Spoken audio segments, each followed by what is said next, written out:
It doesn't say that. I mean, I've seen it. It doesn't say gospel in the Injil. No, did it say he's mentioned by name? First of all, let's establish that. I don't know if it said by name. Right. So what is the point of me making? He's not mentioned in the Torah. I don't really care about the gospel. So, so what you're saying is Muhammad is not mentioned by name in the Old Testament. It's not mentioned at all. In the Torah. Yeah, that's what you're saying. Yeah. Okay. At which point? That was my point. What the Quran makes a claim he is and he's not. Yeah. And how would you know if he is or not? What's your mechanism you would use?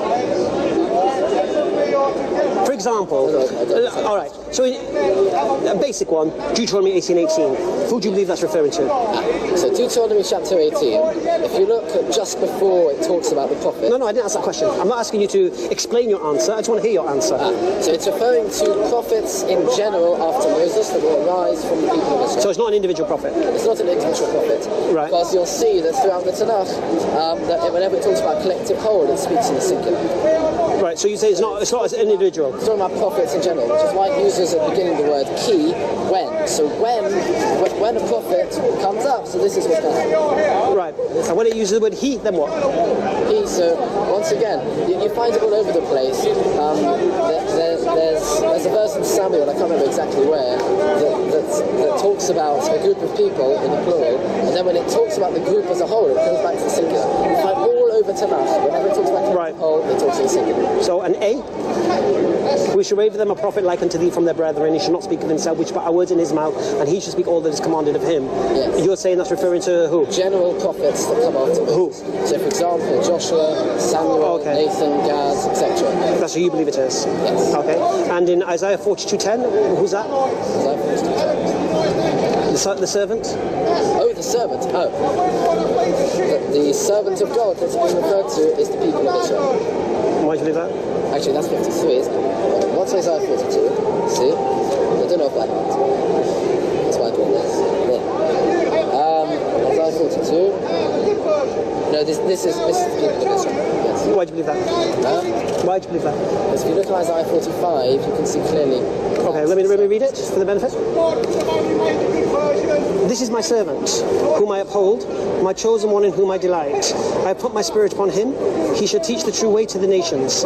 He shall not cry out, shout aloud, or make his voice heard. So you're saying this is not an individual. Well, why do you believe that? He shall not even break a bruised reed, or snuff out even a dim wick. He shall bring forth the way, the true way. He shall not grow dim or be bruised, till he has established the true way on earth. Right, so you're still maintaining it's Israel, yeah? Yeah. Thus said God the Lord, who created the heavens and stretched them out, who spread out the... Okay.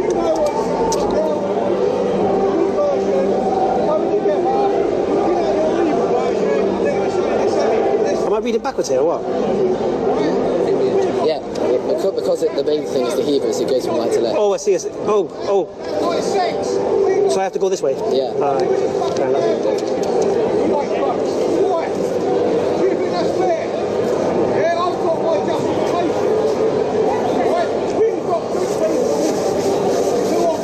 Okay.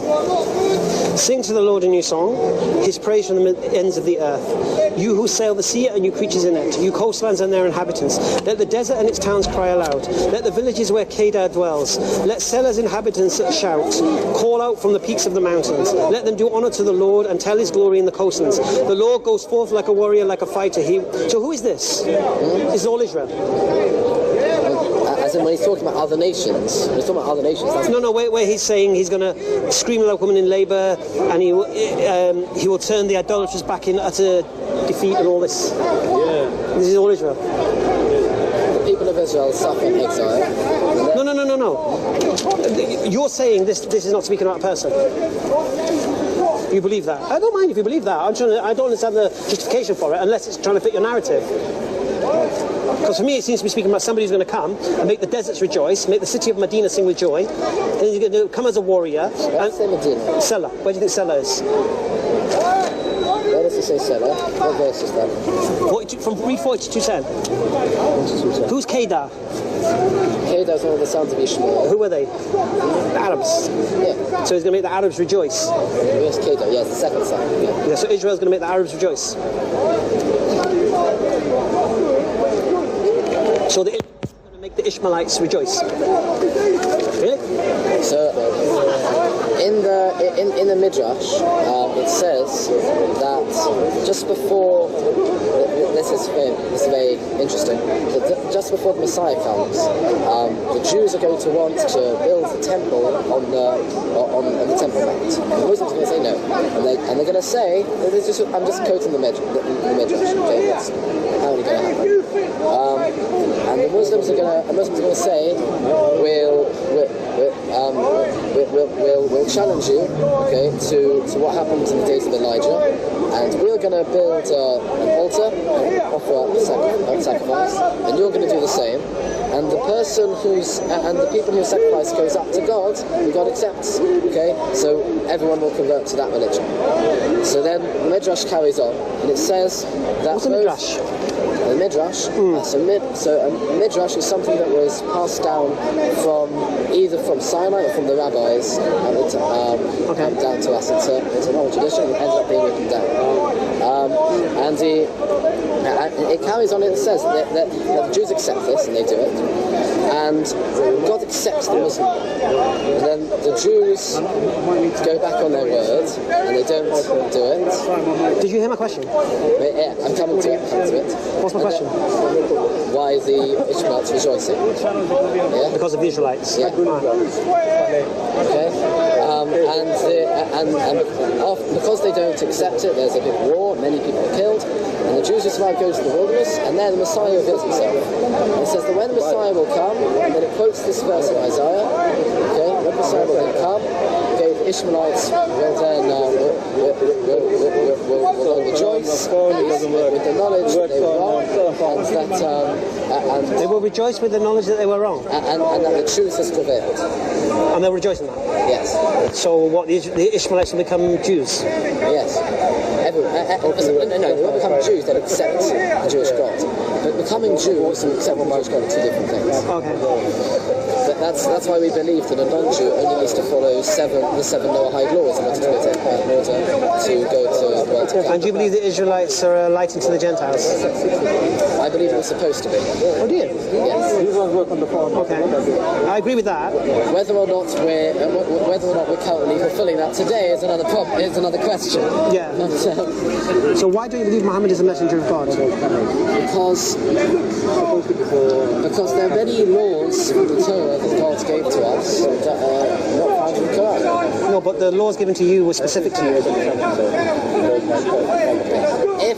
If God made a covenant saying that we are the chosen people, that we are the treasured people, I'm the and I'm Hasaluna, then God's not going to go back on that and make it different. No one said he's gone back. That contradicts it. No one said it has. No one said it has. What I'm saying to you is this: the covenant with the children of Israel is specific to the children of Israel, isn't it? Yeah. Okay. So it's not for the Gentiles. In a way, it is. It's not. In Deuteronomy chapter 13, it talks about how you recognize a false prophet. So what I'm saying to you is this: your claim that Muhammad is not a prophet of God because he doesn't fulfill what is in the covenant with the Jews has got nothing to do with Muhammad because he's not a Jew. However, we do accept non-Jews who were prophets because their prophecies did not go against Torah. For example, Pbuh and his friends, according to the Talmud, they were prophets and accepted by the Jews. All right. So do you believe Muhammad lied? Even though they were not Jews. Do you believe he lied? Yes. He lied? Yes. You don't believe he was crazy? Maimonides calls him the crazy one. Well, forget Maimonides and talk to you. All right, I'll make it easy for you. Let's deal with realities now. Forget Jewish storybooks telling you what you want to hear. Let's deal with reality. It's not about what I want to hear. Well, is your Torah, who's the Torah written by? The Torah was written by Moses. No, who wrote it? Who wrote it? The Torah was written. Which nation wrote it? By Moses as it takes to him. Well, Moses wrote all of the Torah. Even after he died, he wrote. Except for the last few paragraphs, which were written by Joshua as a paragraph. Right. So it wasn't all Moses then. So except for the last one. So who wrote Genesis? Moses, as dictated. So when Torah, you're just referring to 5 books, isn't it? You're not referring to the Old Testament. You don't believe in all of the Old Testament then? Of course, I believe in all. So who wrote that? by prophets. All right, what was their religion? Judaism. Right, so you've got a book written by Jews, benefiting Jews, encouraging Jews, giving everything to them. Yeah, it's not surprising, is Giving it? everything to them. You read Jeremiah. We end up in exile because of our sins. Yeah, well, you take what's... It's not the shift. Did you end up in exile because you didn't sin, or because you did sin? Because we did sin. Worship golden calf and all that nonsense? We didn't go into exile because of the golden calf. No, but the point here is this. The principle is this. The Old Testament is a Jewish storybook written by Jews. No. It is. It is. It is. It's not a storybook. It's there to teach us lessons in our life. So what was it? There are stories within it. I don't want to get dragged into It's not a this. storybook. Okay, it is a storybook because it's a history book telling you the story of history, apparently. Well, it's from a Jewish perspective. From a Jewish perspective. So it could be biased, isn't it? So it could be biased. Why not? A book written by a particular people, benefiting that particular people, giving everything to that particular people, couldn't be biased. Really? That's what you believe? Because it was divine, yes. Why was it divine? The first 5 was dictated by God to Moses. The rest of them were divine because God spoke to those prophets. And why do you believe that? Why don't you believe that God spoke to those prophets? No, why do you believe God dictated it to Moses? Because 3.6 million people, well, 3.6 million Israelites and an additional 1.2 million people of the Great Congregation stood there at Mount Sinai Say it again. Revelation. 3.6 million Yes. stood in one place. Yeah. And they heard what? And they heard the word of God. Not words. Okay. And they were given the Torah. As in, not literally. Well, they heard all of Genesis being written and all of Deuteronomy. Not literally all of that, it. no. So what then? They heard the Ten Commandments. The first 2 Who heard the Ten Commandments? 3.6 million Israelites. I thought the Ten Commandments were spoken to Moses on the mountain when people were there, They were written onto the tablets which he broke. by God. Which he broke, And apparently. they were written to Moses. But God, that was already after the revelation happened to the people. So when God went up to the mountain, he didn't receive the Ten Commandments. He already had the Ten Commandments, When Moses went Yeah, up to the yeah. mountain, he didn't have them on the tablets of stone. but he didn't know of them.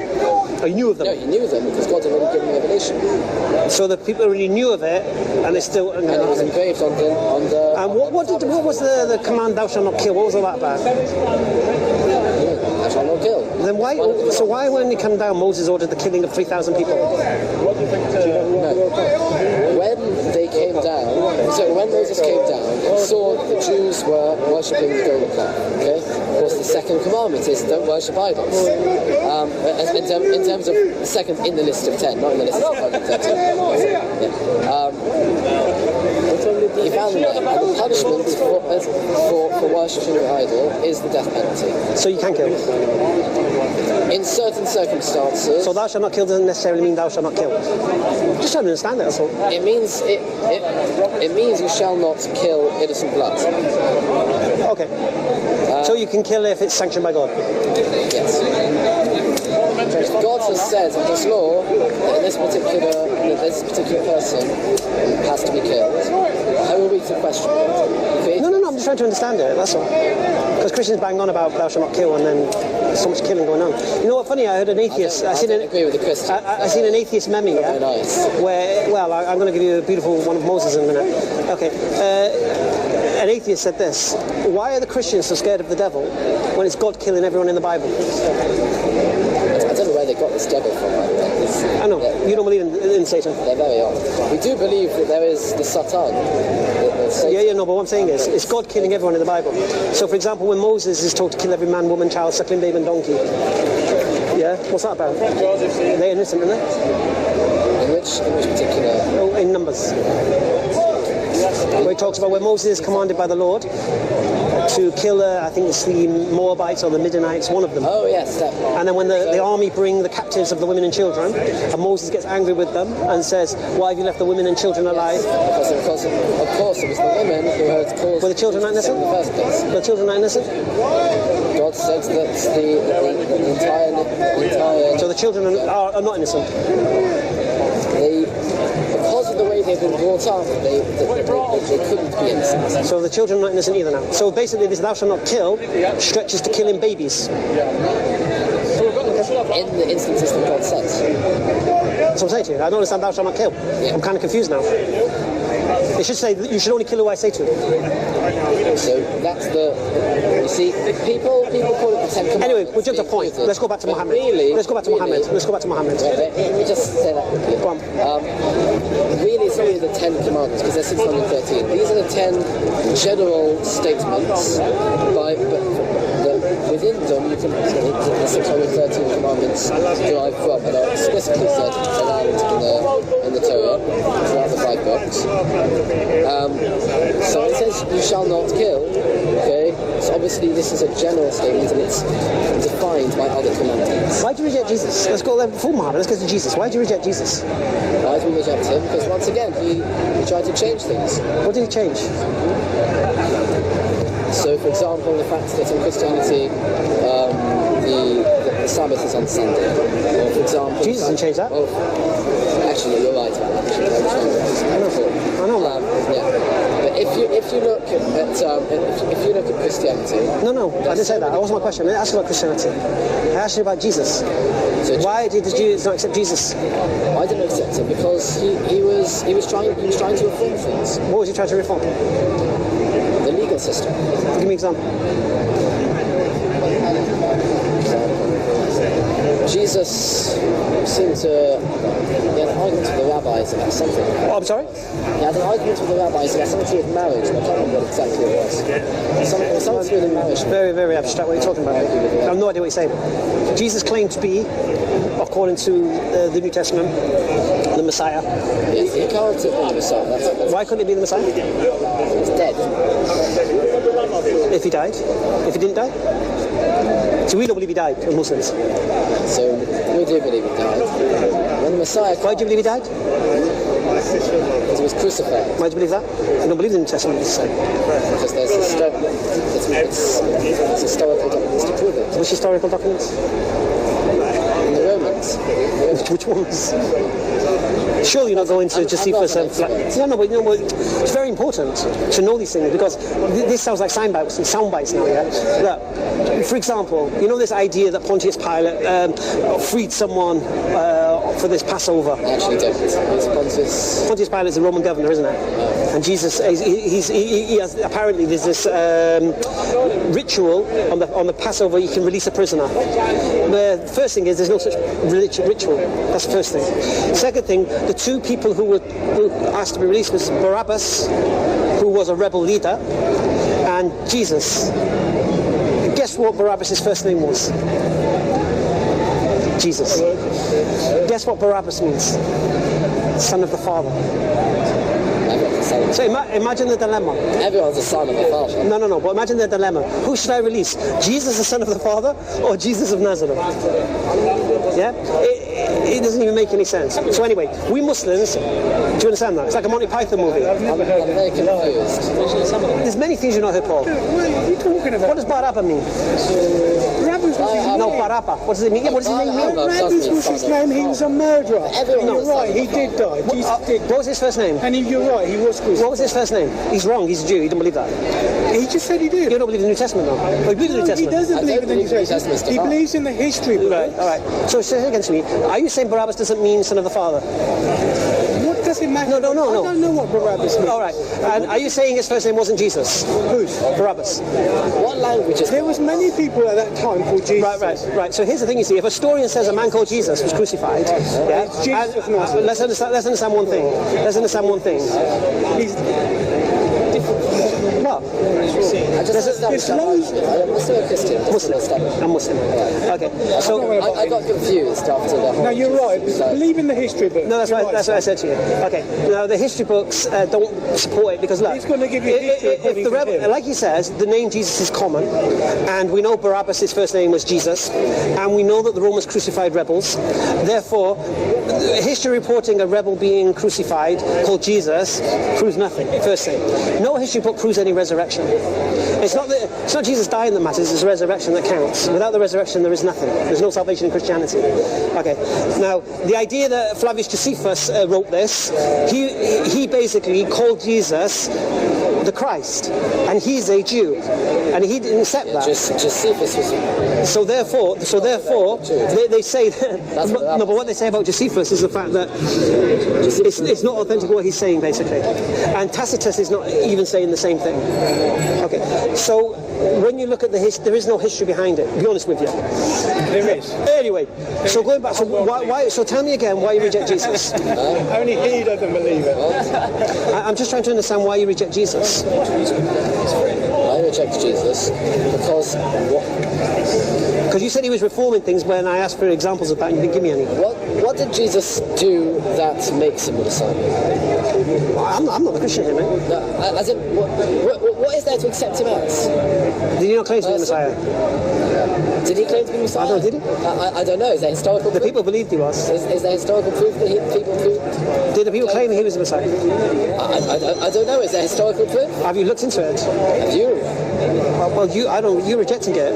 I don't need. See, here's the amazing thing. You see, I don't need the Bible or the Torah. I got the Quran. The Quran tells me everything I need to know. The Quran will clarify what's wrong in your books, so I don't need them. How can they be wrong in a divine law?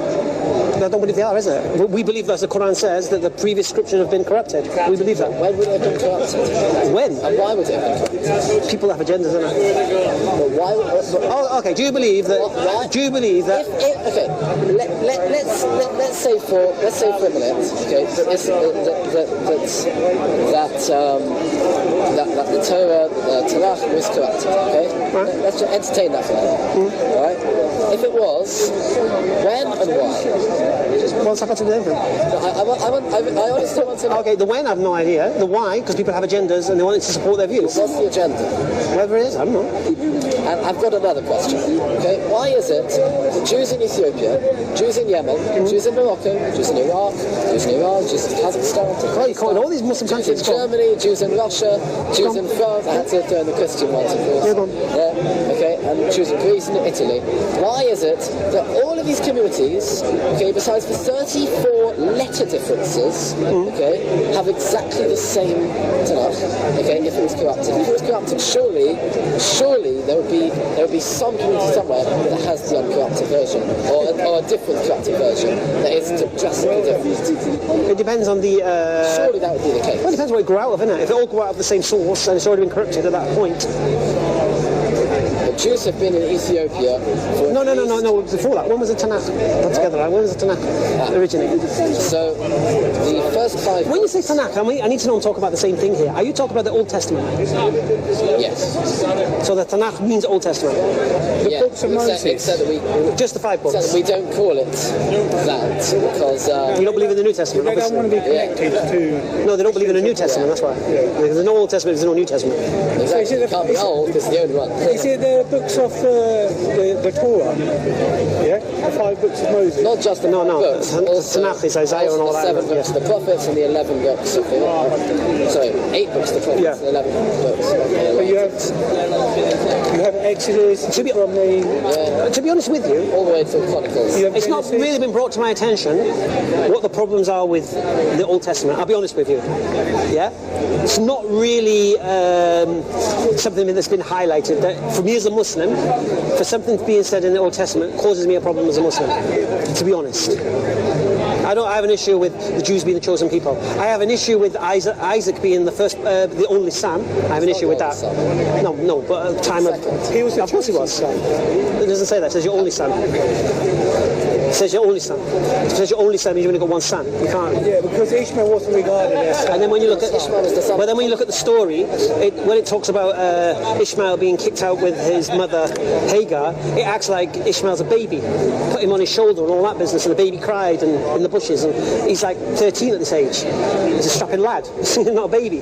So Which time? The first time or the second? when he's told to leave, when Hagar's told to leave, yeah, and he puts the baby on her arms, It's not a baby. He is 13. calls her the babe. And then you hit the narrative later Are on. you familiar with the story of... Yes, I do. And then it talks about the babe cried from the bushes, and it's like Let me get it out. it's not marrying up for me. How can Ishmael be a baby?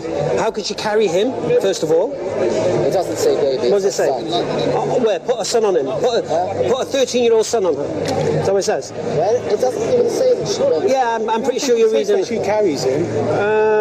What verse is it? If you don't mind, let me just put the child. A 13-year-old's not a child. He didn't place the child over his shoulder. He placed the bread and a skin of water. One second.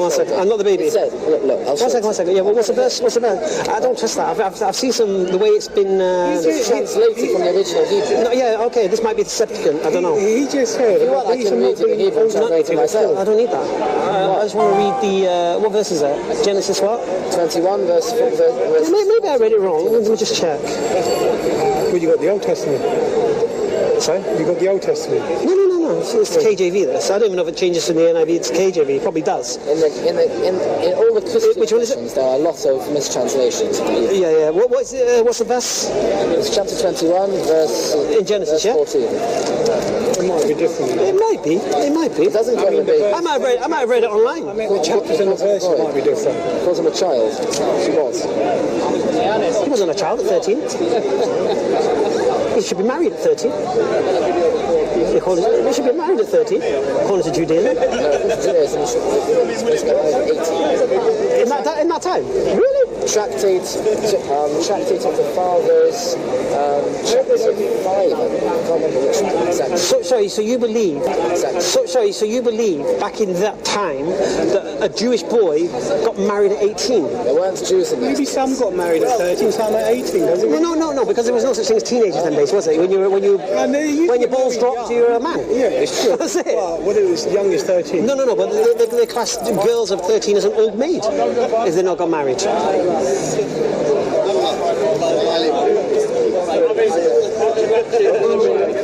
Okay, so here's what it says.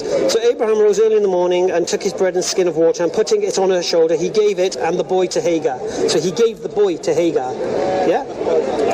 That's not the order of the verse. Oh, well, I'm going off what it says here. I've got the Hebrew here. Okay, I'm going to. Well, this might be the Septuagint. That's what I said to you. This might be the Greek Old Testament, probably. He doesn't want to relate to it, he wants to stick to that. No. But I can only go for what I'm read, isn't it? All right, because you read this. Yeah. Right. Let's see what you're... Let me continue. And then she departed and wandered into the wilderness of Beersheba, and the water in the skin was used up, and she placed the boy under one of the shrubs. Okay, she placed a 13-year boy under the shrubs. Okay. And then she went and sat across from him at a distance about a bow shot, for she said to herself, let me not see the death of the boy. So now she doesn't want to see this boy under the shrubs dying, okay? So she sat opposite him and lifted her voice and wept. And God heard the voice of the lad. Now, I think in the NIV it says the cry of the lad. Yeah. It says voice in the Hebrew. Okay. The Hebrew is plural. Anyway. So the principle here is this. If you were reading this, you would assume this is talking about baby. No, I wouldn't. Because if it meant baby, it would have said baby. So how did Hagar put a 13-year-old, oh, come on please, she put a boy under the shrub. How did you put a 13-year-old under a shrub? Why would you put a 13-year-old? It's a bush. Oh my God, you're arguing over a shrub or a bush. A shrub is much smaller than a bush, isn't it? Okay, she put a 13-year-old under a bush. Really? He's the man. Anyway, what does it matter what age you were? No, what it is, you see, for me, explaining why I have problems with the Old Testament is when I see stuff like that. Right. It don't marry up. Okay. Then I see the claim that Isaac is the first, is the one. Yeah. Now, for me, the one who would be a baby at that time is Isaac. But God said to Abraham, your seed will be reckoned. No, that's irrelevant, because Isaac, what's the rights of the firstborn? Ishmael. What's the rights of the firstborn? It doesn't matter. What does it say? It was illegitimate. According to the first thing, through Sarah. Does not go through. what's the rights of the firstborn? Hagar is a... Really? So where did you 12 tribes come from? Where did the 12 tribes of Israel come from? Well, eight of them came from Leah and Rachel. How many wives did Jacob have? And 4 came from How many wives did Jacob have? Upgraded to 4 wives. How many wives did Jacob have? 4. How many of them were slave concubines? 2. None of them were slaves. They weren't concubines. And 2 of them at the beginning were concubines and were upgraded. So they were concubines. Who upgraded them? Upgraded to what? Who upgraded them? What? Who upgraded them? Jacob. Jacob upgraded them? Yes. Jacob had the authority to upgrade his wife from a concubine. Yes. Why? What's the difference? There's different types of marriage contracts. Okay. So we don't have the concubine contract nowadays. Right. But it's clear that even in the time. what's the rights of the firstborn? What is the rights of the firstborn? A double portion. No, what does it say? What rights, according to God, what does he say about the firstborn? Who has the rights? The firstborn. Yeah, the firstborn. How can you assert those rights? You can't. Even if you detest that wife. The rights of the firstborn is the rights of the firstborn. Yes. So here's the problem we've got. First of all, Jacob... Not the firstborn. Here's the problem I don't get as well. Jacob, according to your book, deceived his father and defrauded his brother. If you're going to bring 12 sons as a proof... Okay. I'm not bringing any proof. What I'm saying to you is this. Why I can't take this as reliable. That you're saying to me a prophet of God deceived his father to steal the inheritance of his brother. Who? Jacob stole it off Esau. Yes. Whose was the inheritance? Esau. Who stole it? Jacob. Who got deceived? Isaac. Yeah. I can't take that serious, personally. It's just me. What's wrong with it? Why can't you take that seriously? A prophet of God. Isaac was blind. Right, Isaac was blind, so Jacob took advantage of that and pretended to be his brother. Yes. And so he basically inherited something that wasn't his inheritance. Yes. Right? And God didn't have a problem with it. And you guys came out of that progeny Yes. of deceit and deception. I have a problem with He was that. following the command of his mother. Okay, I'll say it again to you. Jacob is a prophet of God. I don't believe prophets of God do that. Yes, but his mother was also a prophetess. So she was So it's even worse then, isn't it? So two messengers of God have lied to Jacob's father and deceived her brother, yes. his brother. And do you know why? Why? Because Esau had done things that Isaac did not know of that made him not fit to get the... Who said that? Who said that? It's evident in the scriptures. Of course it's evident in the scriptures because the authors of the scriptures are the Jews. No, they recorded. So everything's going to benefit them. They So recorded everything in history. the Quran is going to benefit the Muslims because it was made by Muhammad. No! It's going to benefit his people. And there's your problem. You believe Muhammad is the author of the Quran. So who wrote it? No. Do you believe Muhammad is the author of the I asked you Quran? earlier on, who wrote the Quran? Okay, there's a difference between who wrote it and who authored it. Would you agree? What do you mean by that? Okay. If someone puts an earpiece in now, yeah? Yeah. And starts reciting Harry Potter and the Philosopher's Stone. Yeah. And I start writing down what I've heard. And I finish a book of Harry Potter and the Philosopher's Stone. Who's the author?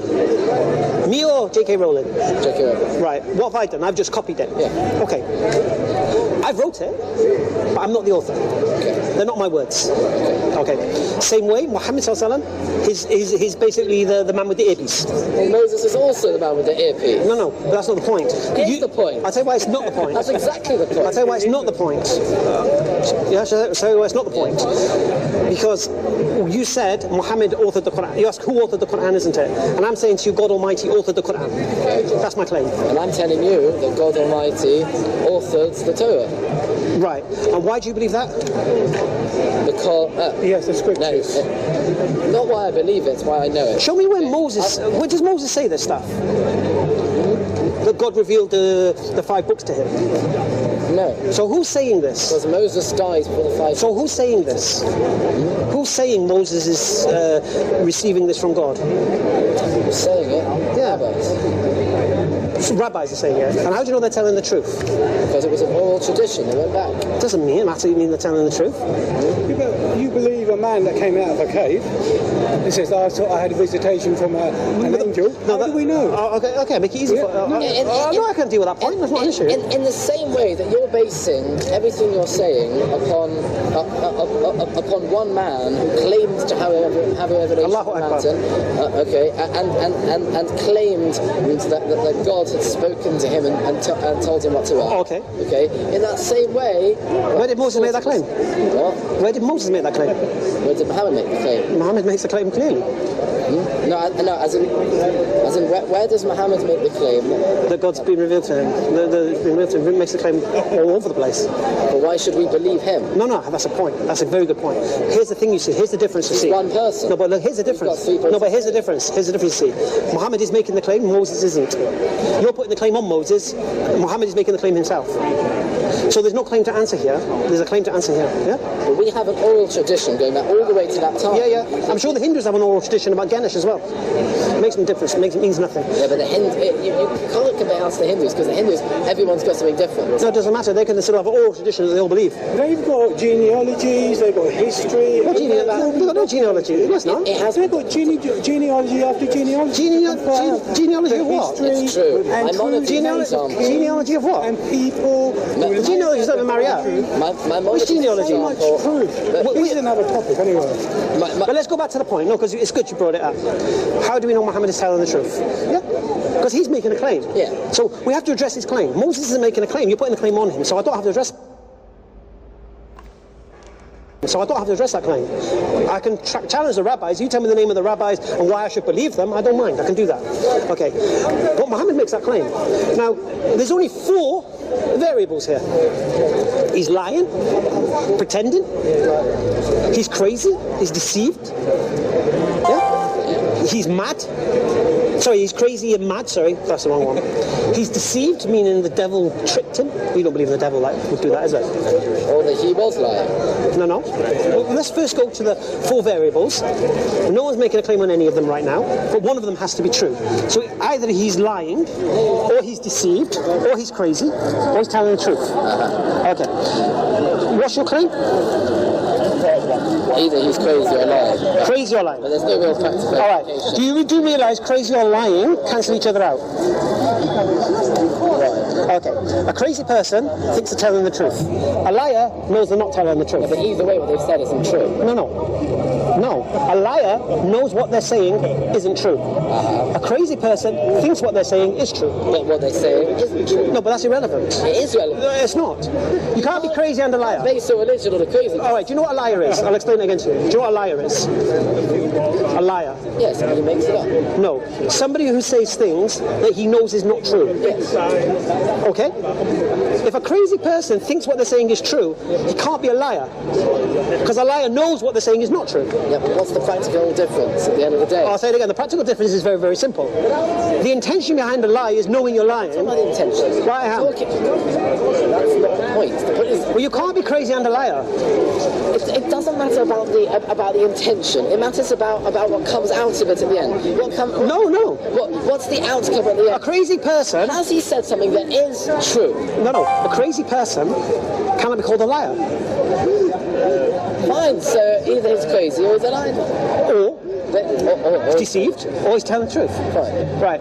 So if you want to make the claim, I'm assuming you were going to rule out deceived, yeah? He loves deceived, but you want to rule out... You like deceived, isn't it? I like deceived.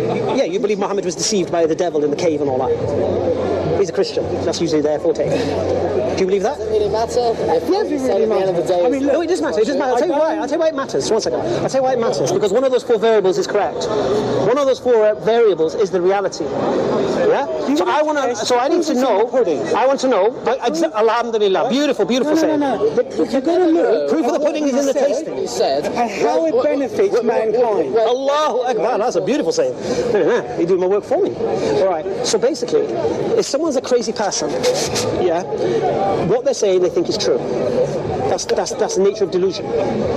You're saying things you believe to be true even if they're not. Yeah. But you can't accuse that person of lying. Right. A liar knows they're making it up and they're out to deceive and fool the people. Okay. Therefore, they know they're not telling the truth. Okay. So you can't make both claims. So you now have to nail down... I'm saying... Which one? I'm saying that it doesn't matter which one. I'll tell you why it does. I'll tell you why it doesn't. I'll tell you why it does. I'll tell you why it doesn't. Go on then. I'll go first. Go on then. Alright? Because at the end of the day, whether he thinks he's telling the truth, or he's lying, because he thinks he's telling the truth because he's crazy, or he's lying because he's a liar, okay, either way what he said is not true. It doesn't matter whether he thinks it's true, or he knows it's not true. Right. Okay. So it won't matter. I'll tell you why. Either way what he said isn't true. Okay, first thing, if I want to refute the claim of deception, it's got nothing to do with the way I'll refute deception is completely different to the way I'll refute a liar. Yeah? Now, if you want to make the claim he's crazy and delusional, and for 23 years he was having visions of angels, make the claim, mate. But then bring your evidence, or bring your reasons, and justify what you're saying. Don't just say it because it doesn't agree with what you're saying. I'm not just saying because... No, you're claiming Muhammad was crazy, yeah? Let's start with crazy. I don't mind. I'm not claiming that he was crazy. You have to be. He's either a liar or he's crazy. I'm claiming that it's not very credible to believe one person. So if I can refute the claim of crazy and refute the claim of liar, then you concede he's telling the truth. No. Why not? Because you can't. Okay, if I refute your claim that he was crazy, and I refute your claim that he was lying, therefore he's telling the truth. Okay, fine. Then you have to accept Islam is true, and the Quran is true. No. Why not? Why not? Where's the logic in that? Why not? Why not? He hasn't tried to refute it yet. Well, boy. I can refute that for you. I'll refute that for you. You're basically saying that Prophet, you're basically saying that Prophet Muhammad is crazy, yeah? That's impossible. Because Prophet Muhammad, I'm a direct blood descendant of Prophet Muhammad. Alright, so basically what he had around him was a carbon cloud. Okay? This is spoken about, but let me just explain what this is. Why carbon? Why carbon? The universe is rife with carbon. Before a star is born, it goes through a triple alpha carbon process. Okay? That carbon cloud basically works in line with what's in the center of everyone's brain. Let me just say a point. Let me just say a point. No, that's completely. No, it's not. Basically, it works with something called the pineal gland. You have a pineal gland in the center of your brain. This eye is the eye of Horus. You can see it everywhere. Okay, so he was surrounded by supernatural. He wasn't crazy. That cave they speak about is a mythical cave. It's in the mind. It's called the Shambhala Amenta. It's spoken about as the underworld in Egyptian mythology, mate. So to be honest, we're talking nonsense. Let me say a point. All right. So your claim is that he was crazy. Let's deal with that initial one first. All right. That was like an interval. Okay. The claim is. Have you seen some of the adverts? Anyway, so the claim is this, that he's crazy. So we have to ask ourselves, could a crazy man have come up with the Quran? Could a crazy man have brought Islam in the way it is today? Could he have brought legislation and things? Would people have followed a crazy man? Was he known as a crazy man? All of these things we have to weigh it up. He was an epileptic, no? Wasn't he? What are you about? Wasn't he an epileptic? What are you about? Where'd you get that from? Anyway, relax.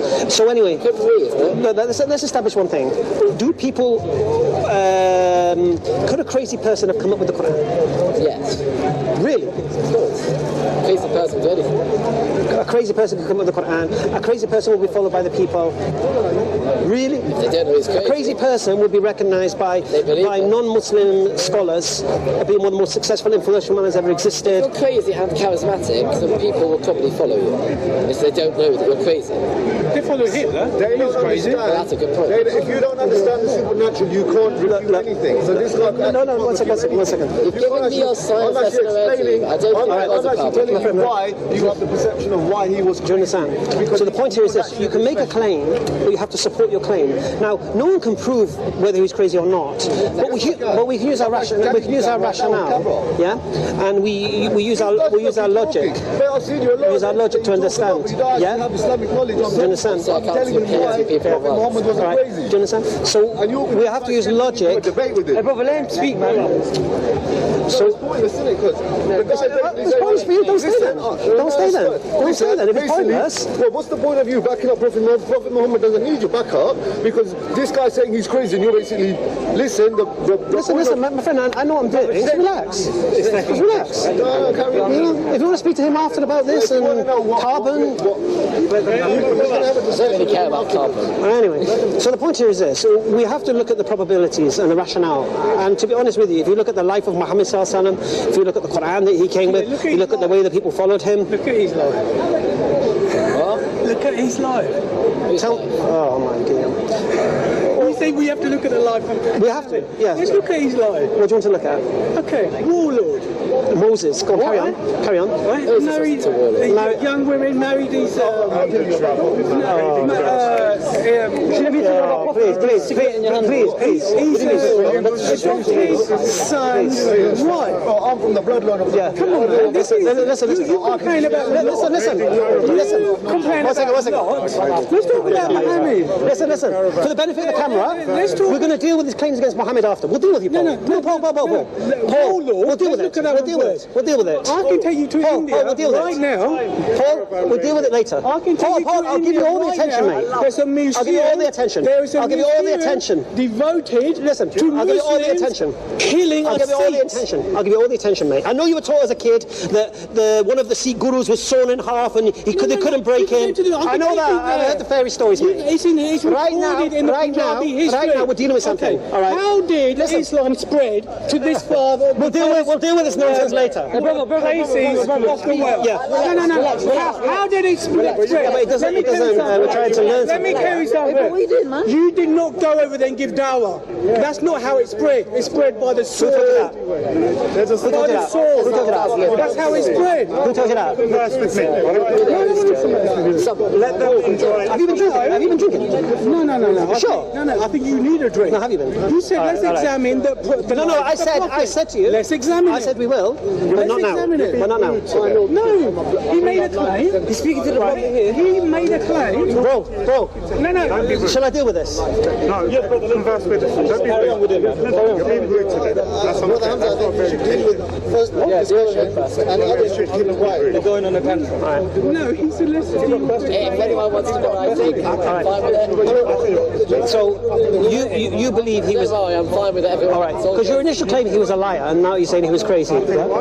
So, if we look at his life, if we look at what people say I about have him, an initial claim. I said it didn't matter whether he was a liar or crazy. That's what I said. You have to assume no, we have to rule them out one by one, innit? What's more likelihood for you? It really has no practical implication. Huh? No, the principle is this: a crazy person, a delusional person, could not have done what he did for 23 years. How do you know? Name a crazy person who's done it. What?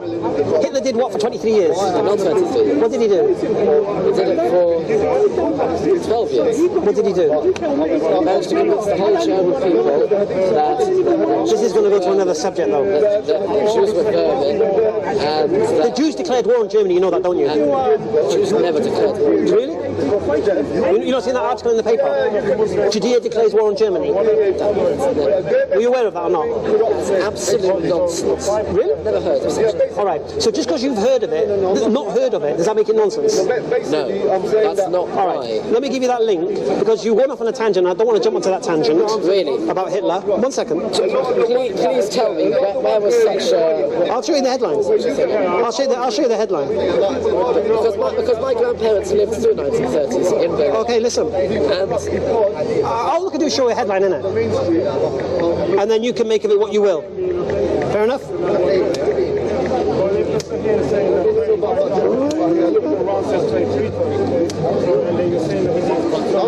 You weren't aware of that, were you? Judea, after the First World War, and the state of Germany, and one second. Oh, what am I doing now? who made this article? I think it's the Daily Express. I think so. I The don't know. Jews never once declared war on Germany. Why are you saying that when you don't know? Well, you don't know, do you? I do know. My grandparents lived through the time. If the Jews had declared war on Germany, it would be common knowledge amongst Jews. We would know about it. You're going to learn something today, then, aren't you? What? You're going to learn something today. You can laugh and scoff as much as you like. I can. Because If you want to understand why the German people stood by Hitler when he did what he did to the Jews, yeah, you need to see what the Judeans were declaring to do to Germany. they never... What do you mean? Okay, listen. On Friday, March 24th, 1933, the headline "Judea declares war on Germany" was splashed across the front page of the British newspaper Daily Express. The subheads read, "Jews of all the world unite in action. Boycott of German goods, mass demonstrations in many districts." Was this after Hitler had been voted as Chancellor? It may well have been. If it was, everyone knew knew what it said in Mein Kampf. Everyone knew what Hitler wanted to do to us. Oh wait, I'm explaining why the people followed Hitler. People followed Hitler Because he showed them who the enemy are. Because look, they're threatening to boycott us, and they can see how economically destroyed we are after the First World War, and now they want to destroy us economically. All the Jewish bankers, they want to destroy all the infrastructure of Germany.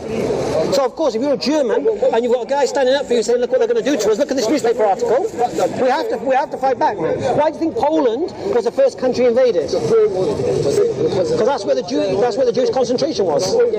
Right, exactly. So what I'm saying to you is this: you're asking why people follow Hitler. I'm telling you, people followed Hitler because he made it seem as if the Jews were the cause of Germany's losses in the First World War. I've just showed you a headline. That they were the fact that no one besides you has ever heard of this headline. Yeah. You're not going to hear about it. Why are you going to hear about it? It goes against your narrative. I don't have a narrative. No. I'm explaining why people followed Hitler, and they give reason. Now the question is, why do people follow Muhammad? Because people who follow Muhammad were persecuted and tortured and exiled. Why would you follow a man who you think is going to cost me my life? I'm going to be persecuted. You know what happened to the Jews in Germany? The star was put on them. Okay, this happened to the Muslims in Mecca. Yeah, no one can marry their daughters to them. No one can sell bread to them. Any of the merchants coming to town couldn't trade with them. So to follow Muhammad was a hard life. Some of the reverts today will actually say the same. Anyway, it was a hard life. Yeah, but it was a threat to your life. People were tortured because of following him. So it makes you say, if they thought he was crazy, why would you follow him? It makes no sense to follow him. If you want to use probabilities here. And then for him to come out with the Quran. And then to see what non-Muslim historians will say about him today. How one Christian historian puts him as the #1 influential man who's ever existed in the world. He seems to be quite influential. Exactly. What Lamartine said about him. What all of these people said about him. Why are non-Muslim scholars speaking so highly of him? No one mentioned crazy. All right, you speak about Napoleon, you speak about crazy. You speak about Muhammad, no one mentions crazy, mate. No one's made this claim he was crazy, except you. Maimonides did. Huh? Maimonides did. Okay. The Arabs, initially, the pagan Arabs, what was their response? They thought he was crazy, but they said, how can a crazy man come out with this? Because the Arabic he was coming out with was so exquisite, it blew apart anything they had. And they said, he's an illiterate man, this is not random mumbo-jumbo, this is legislation, this is a system, as brother said. You know what I'm saying? So they first made the accusation, and then they realized that no, it can't be crazy to do this. Yeah? What was their conclusion? It's magic. It's sorcery. So there was something so profound in the Arabic language of the Quran that the pagan Arabs and the pagan poets who knew Arabic said this is beyond anything we know, mate. This is like supernatural, if you like. All right. So now we can come down to liar, because I'm telling you, no one makes this claim he was crazy. People believing someone, by the way, does not prove that he was not crazy. But nobody makes this claim. His enemies didn't make this claim. Because when they heard the Quran, the people who understood the Quran, they understood the Arabic, they knew this is not a crazy guy coming out with this. It's not mumbo-jumbo. How can an articulate come out with this? An illiterate man come out with such a thing for 23 years? And people followed him. Let's go on to liar. Yeah, right. So I'm telling you, don't ever make that claim again that he was crazy. You can make the claim he's a liar. That makes sense. So let's go on to liar. But you accept once he's not a liar, he's telling the truth. And you got a problem then. If he's telling the truth, you got a problem. Well, let's see, isn't it? So your claim now is he lied. Why did he lie? Power. Right. Everyone likes power. Okay. I'm sure you love power, eh? But do you know, let's understand his circumstances. He was married to the richest woman in Mecca. Yeah? First thing. How do you know? Historical records, obviously. Where are these historical records? We have them, isn't it? In the Hadith. And the In the history of if you have a history, you can quote your history, and I'm not allowed to have history. Yeah, and every time I do my history, you call me like... No. There's a difference here. You see, I'm saying Moses never made a claim that he got revelation from God, and the 5 books of revelation from God. Moses never made that claim. Yeah, that claim is put upon him by whomever. Muhammad made the claim. In the Torah, it says that the Jewish people as a whole had a revelation by God. And that's you made a claim. Moses wrote the 5 books. Almost. Yeah, and yet Moses didn't make that claim. As in that Moses did not make the claim that he wrote the Bible. Right. But Muhammad makes the claim that he received revelation. That's the whole point of the whole discussion. Yeah. Moses never made a claim of revelation. Muhammad did. So now what your claim is he's lying. So the first question needs to be, why does a liar lie? What's his motivation? What's he going to get out of it? So first you have to establish what was his position at the time. So let's establish this. Can I just ask you something? Go on. Why does Moses need to claim it when they've already had 3.6 million people have revelation at one time? Okay. Why should Moses need to claim it? Because if Moses is not making the claim that he's receiving revelation from God... They're all... No, Moses is not making the claim. I mean, in the Torah it says... Did these 3.6 million people heard all of Exodus being revealed? No. Right. But in the Torah it does say that Moses wrote it down. Okay. Did Moses claim revelation? This is the difference. Moses didn't make that claim. You're putting the claim on him. Because I asked you, why do you believe what it says? And you said, because Moses got revelation. And did Moses claim revelation? No. So who claimed it? Some rabbis, you said. I mean, Joshua also says that Moses wrote down the Torah. There's a difference between writing something down and having revelation. Obviously he had revelation because of the Mount Sinai. No. Why is it all revelation? I don't believe it's all revelation. Why do you believe it's all revelation? I believe the Quran is all revelation, but I don't believe the Old Testament is. And the author of your book doesn't make that claim, just as the New Testament authors don't claim they're inspired by God either when they write the Gospels. Yeah, but the Quran, the author of the Quran, the one who came with the Quran, claims it's coming from God. It's revelation. Check the time. How much time do you have? We need to go about 10 past 6. What's the time now? 5 to 6. There you go, it's enough time. It's enough time to finish you off. Wait, hold on. Hey? It's enough time to finish you off. Yeah, I'm going to finish off your claim. Okay, remember what I said to you. You need to justify your claim. So you're claiming he's a liar. So first of all, to claim he's a liar, you need to know his circumstances, yeah, and what his motivations were to lie. Bismillah. Are you aware of his circumstances, first of all? Circumstances where he lived in Arabia, in Mecca. He was driven out when he said he was about to make. No. Because if he's lying, yeah, you've skipped a bit now, because you're saying the lie's already started. Yeah. And for that lie, he's then kicked out of Mecca, yeah? He's kicked out of Mecca because he No, but why did he start the lie in the first place? That's the point. So first of all, before you can make that claim, did he have power already or not? Did he ever exhibit he wanted power? Everyone wants more. No. You're making a claim about somebody. So to make a claim about somebody, you need to know that somebody. And if you don't know that somebody, you can't make claims about that somebody because you don't know. So if you want to say someone did something for a reason, say for example you said he did it for power and he was already a king, for example. Then he doesn't need to do it. You think that kings don't want more power? No, to do something. I'll make it easy for you. He was living in Arabia, in Makkah, a pagan city, where idols were brought to the Kaaba. And the city made its living of merchants coming to trade with the pilgrims who used to bring statues to worship at the Kaaba. Yeah? So that's his environment. He's married to the richest woman in Mecca, and his uncles are the custodians of the Kaaba. So his uncles already have control of the Kaaba and control of Mecca. He's married to the richest woman in Mecca. He's known as the trusted one. Yeah? So this is him. Then all of a sudden, one day, he goes down to the Mecca, to the Kaaba, tells them to stop worshipping idols, to worship the one God, the God of Abraham, yeah, and to stop burying your daughters alive, and to bring all this legislation and such. Okay. Why would you do that? First of all, what motivation to do it? When you're known as a truthful one for 40 years, your claim now is that this man who is trusted by everybody in Mecca as the one to arbitrate between tribes when they have issues, you're not turning around and telling me after 40 years he's made a liar.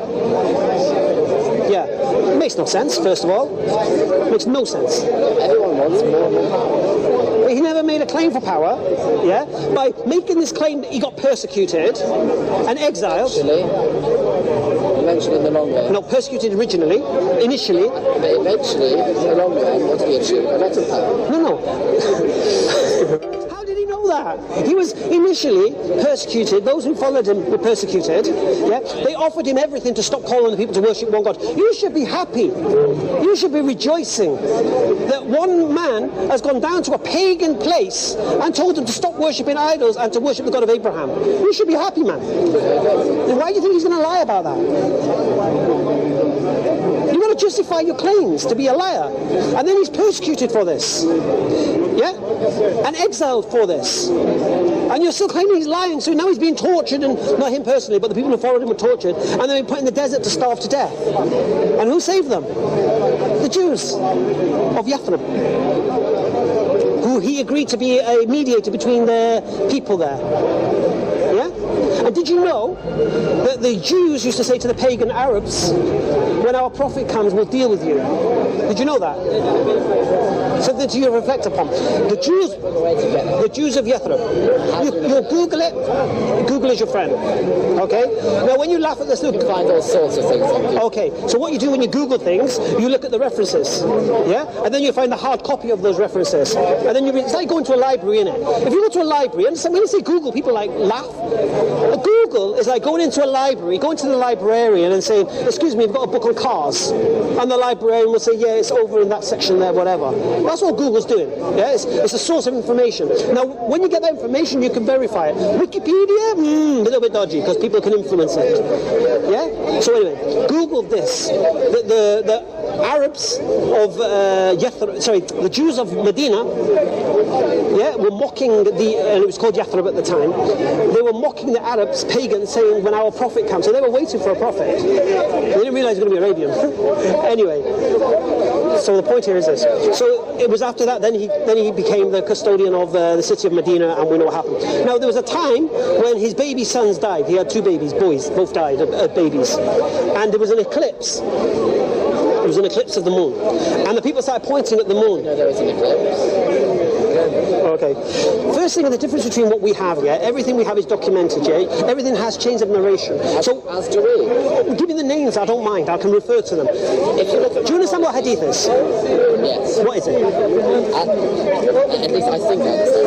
I'm not claiming that. Hadith is what people say that Muhammad said. It's like it's instead of first hand, it's second hand, third hand. No, the hadith is the equivalent of the New Testament for Jesus. Really? Yes. So basically, no, it's first hand. Because okay, I'll give you an example. The Gospel of Matthew. Yeah, I know. No, I'll tell you why it's better in a minute. I think it's got 5 minutes. Oh, okay, for 5 minutes. Okay, I'll explain why. If you read the New Testament, Gospel of Mark says, and Jesus said such and such a thing. Yeah? Basically, the Gospel of Mark tells you what Jesus said, or where he went, or what he was silent about, or what actions he took. Yeah? Okay. We don't know who Mark was. We don't know who Mark is. We don't know whether Jesus did that thing or not, because we don't know who's saying what. And we don't know if that person who says it is lying or was mistaken or whatever. Okay. So in the hadith, we basically have such and such a person heard the Prophet ﷺ say this thing. Now the person who says that needs to be honest, not known to have lied, needs to be there. There's many conditions. And then you have a chain. And each one in the chain has to have that same condition. So what I'm saying to you now will go back to somebody who was with the Prophet. So we'll give you a name. Yeah, it's not abstract. It's not some rabbis. It's the actual name of the person. And we know that person was a real person. And we know other people. You know these rabbis are real people. I didn't mention that. I'm saying do you have their names? Yes. The rabbis who said Moses received revelation. Yes. Okay, and why do you believe them? I don't want to digress to that. Let's stay on my point. Point here is this. The hadith is telling you the story of Muhammad, what he said, where he went, what he was silent about, what actions he took, by people who were around him. And we have a science of making sure all those people in that chain were authentic, were not liars and whatever. Now we have some hadith which are weak, meaning there was someone weak in the chain, may not have been there, we're not sure. We have fabricated ones which completely made up. So we have a system. So everything I say to you now, you have to accept that premise before I can continue. Right. So through the hadith we know these things, what I'm saying to you about. Yeah? So when the baby died, there was an eclipse, and the people started pointing at the moon and saying, look, even the moon is recognizing your baby's died, whatever. And the Prophet said, this is nothing, this is just a moon. It's got nothing to do with my baby.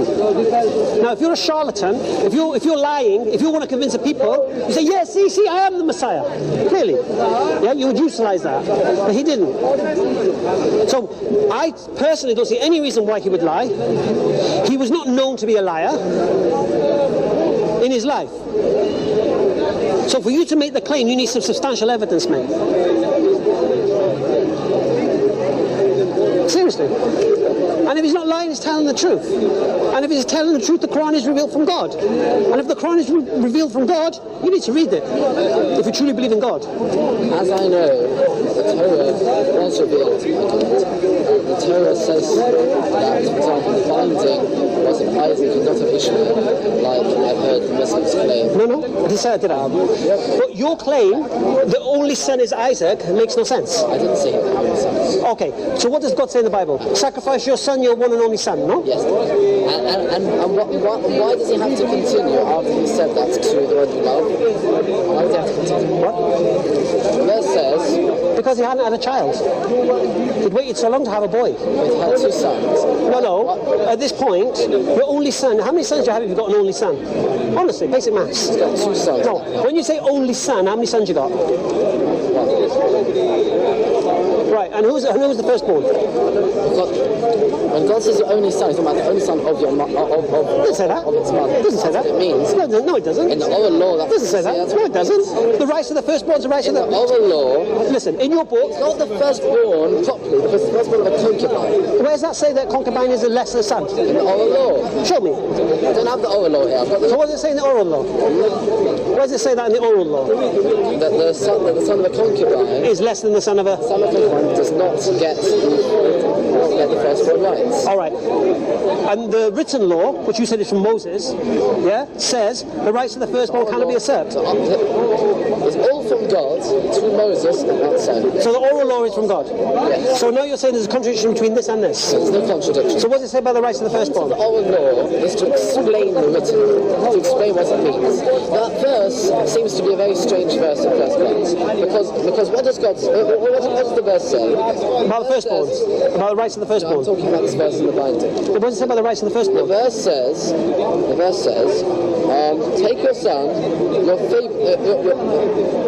take your son, your only son. Your only son? Your only son that you love. So he didn't love Ishmael? No. So he didn't love Ishmael? Why does it then say Isaac? Okay, if it's so obvious... Because the Jews wrote the book. Obviously it has to be Isaac. Can't be Ishmael, can it? I'm messing it all up. Well, the oral law explains it as follows. That this is... I don't trust this oral law. As a Jew, I do trust it. Yeah, no, you do. It's been passed down as a tradition. Why do you believe that? Why do you believe that? Because it's been passed down from who? From rabbi to student to student to student, all the way down to... Okay. What did God say? God said, take your son. Abraham said... When was the oral law first said? Mount Sinai. Oral law came down from Mount Sinai? Yes. that's why another way of saying it is. Do you know what it sounds like to me? Do you know what it sounds like to me? Do you know what it sounds like to me? It sounds like the oral law is trying to shape the written.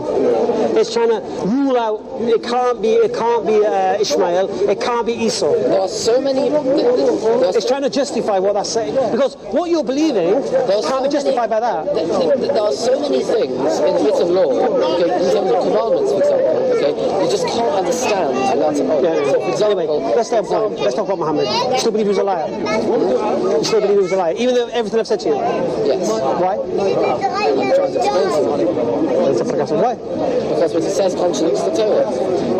In the Quran. Well, that's got nothing to do with it. You said he was a liar. I want you to show he's a liar. Because when he says contradicts the Torah, if what he says contradicts the Torah, so he must be lying. How does that make him a liar? What? Well, if the Torah's wrong, The Torah's right. how do you know? I know, it's been passed down. How do you know it's right, though? Because of the uniformity of it all, okay? It can't have been changed to take out Muhammad. It can't have been changed for I didn't say anything. that. I know you didn't say that. You can't say Muhammad's a liar because he doesn't agree with the Torah. It's ridiculous. I can. No, you can't, because you've got to justify he's a liar then. And if you look at his life, you can't see it, mate. He clearly has lied. No. How you can't make that claim unless you can understand why he would lie. Why does he need to lie?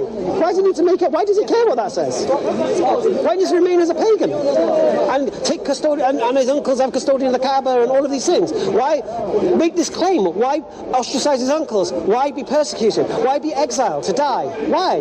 For a lie? Really? That's what he's done.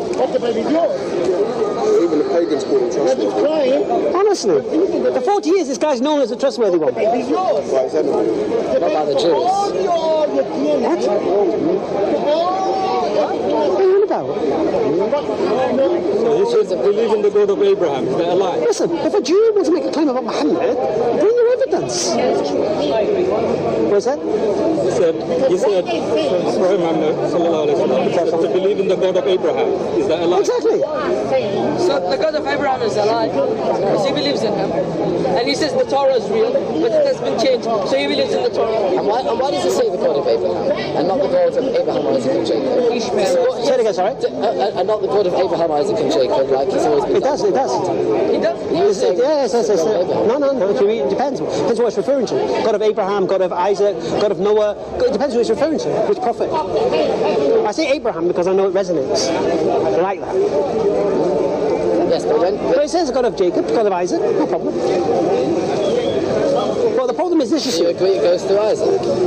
What do you mean? Well, Isaac is the son of Jacob, isn't he? Yes. So it's referring to that storyline, isn't it? No, it's going to be in it. If it's referring to that, I think my time is up. I think it is. It's been a pleasure. I want you to question what you said, though. You're going to see the video. EF Dawah is our channel. I want you to seriously look at this claim he's a liar. Seriously. And stop lying to yourself. Because here's what you've got to imagine.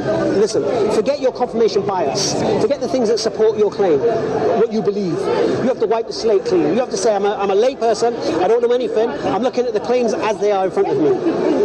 Not just because I don't agree. Can I ask you a question?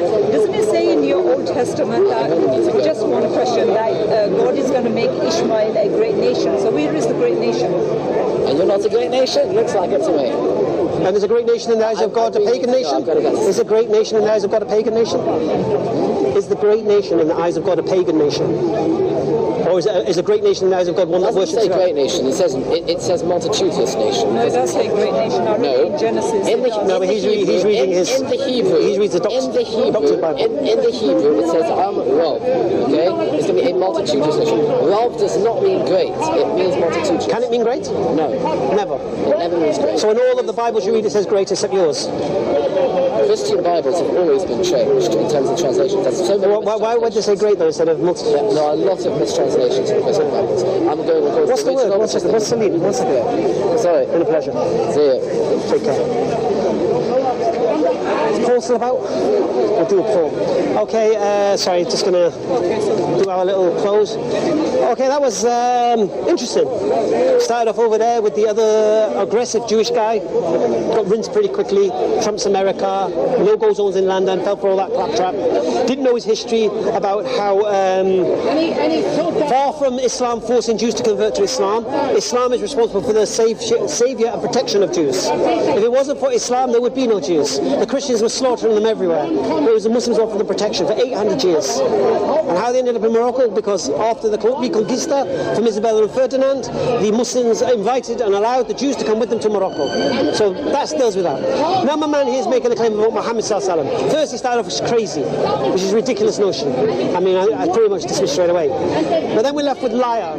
And you guys have to think about that, especially you non-Muslims, because you can claim as you like anything. But if you want to make a claim that Muhammad Sallallahu Alaihi Wasallam was a liar, then you need to justify it. You can't just make haphazard claims and they don't suit your worldview. You need to support it.